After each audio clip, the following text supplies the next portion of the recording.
Your predicament has no bearing on the goodness or evil of God. This is independent of it. Regardless of the circumstances, He is deserving of credit. All too frequently, we commit the grave error of putting God on the same level as human beings. When it comes to other people, we frequently judge how pleasant or how wonderful someone is based on what they do for us. This is a natural association to make. However, that is not how God works.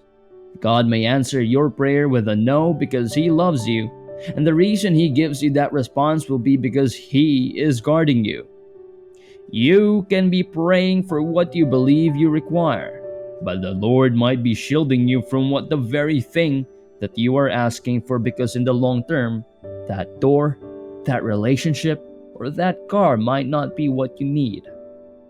It will be detrimental to your life rather than beneficial in any way. Therefore, it is impossible for us to put God on the same level as mankind. We can never put God on the same level as our problems because it is impossible. All of this is said to encourage you, and it is imperative that we, as believers, recognize God for who He truly is, which is the omnipotent one. We have an obligation to honor His word, to admire Him for the glorious work He has done, and to adore Him for being so strong while at the same time being so kind and compassionate to us. The parable of the prodigal son is one that has always struck a chord with me because it teaches me valuable lessons about forgiveness, kindness, and the potentially fatal character of pride. Luke chapter 15 verse 11 all the way to verse 24 contains this story. According to the Bible, Jesus continued, "There was a man who had two sons. The younger one said to his father, 'Father, give me my share of the estate.' So he divided his property between them.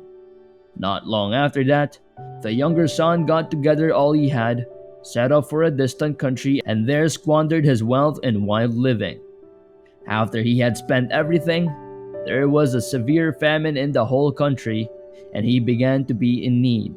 So he went and hired himself out to a citizen of that country, who sent him to his fields to feed pigs. He longed to fill his stomach with the pods that the pigs were eating, but no one gave him anything. When he came to his senses, he said, 'How many of my father's hired servants have food to spare? And here I am starving to death. I will set out and go back to my father and say to him, Father, I have sinned against heaven and against you. I am no longer worthy to be called your son. Make me like one of your hired servants.' So he got up and went to his father. But while he was still a long way off, his father saw him and was filled with compassion for him.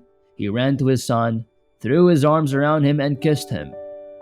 The son said to him, 'Father, I have sinned against heaven and against you. I am no longer worthy to be called your son.' But the father said to his servants, 'Quick, bring the best robe and put it on him. Put a ring on his finger and sandals on his feet. Bring the fattened calf and kill it. Let's have a feast and celebrate. For this son of mine was dead and is alive again. He was lost and is found.' So they began to celebrate." The lesson that I have taken from this is that, in some way or another, each of us can be compared to the prodigal son. We frequently fail to appreciate the goodness of God. We frequently fail to appreciate the love that God has for us.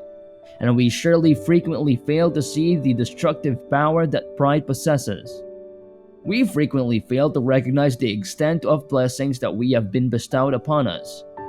The lesson to be learned from the story of the prodigal son is that he disobeyed his father by running away from home, but he quickly discovered how difficult life can be without his father. The prodigal son went away from his father because he was seeking his own self-interests, but he discovered that following your own self-interests can only leave you spiritually and materially impoverished in the end. The story of the prodigal son is told in the Bible in the parable of the lost son. The prodigal son left his father because he was impatient and thought he knew better than his father. But he soon discovered that there was a greater blessing waiting for him if only he had been patient.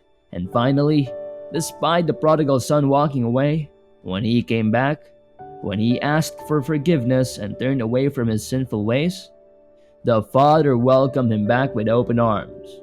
In the end, despite the prodigal son walking away, there was a greater blessing, and the father whom ye have heard has welcomed him and forgave him for what he has done. If you find that you are like this son and have turned your back on Jesus Christ, then you have to walk away from the truth.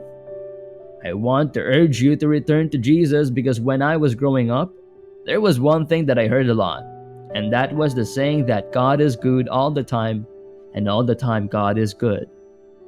I believe this to be true, and I want to share this belief with you. Because I heard this proverb so frequently, at one time I was on the verge of misinterpreting what it meant to me. But nevertheless, I believe that it is essential that we recognize the kindness of God, and that it is essential that we value the goodness of God. God is good, and He remains good in any circumstance.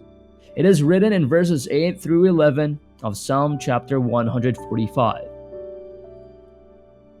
The Lord is gracious and compassionate, slow to anger and rich in love. The Lord is good to all. He has compassion on all He has made, and all of your works praise you, Lord. Your faithful people extol you. They tell of the glory of your kingdom and speak of your might. Take into consideration the following divine characteristics. God is gracious. God is full of compassion. God is slow to become angry, and God is great in mercy.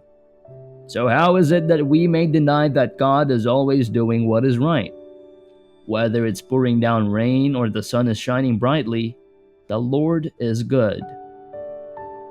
Whether I am beyond rich measure with all the money and gold the earth has to give, or I do not know where I will get my next meal, God is the same, and He is still a good God. The goodness of God remains unaffected regardless of whether or not the answer to my request is yes or not yet.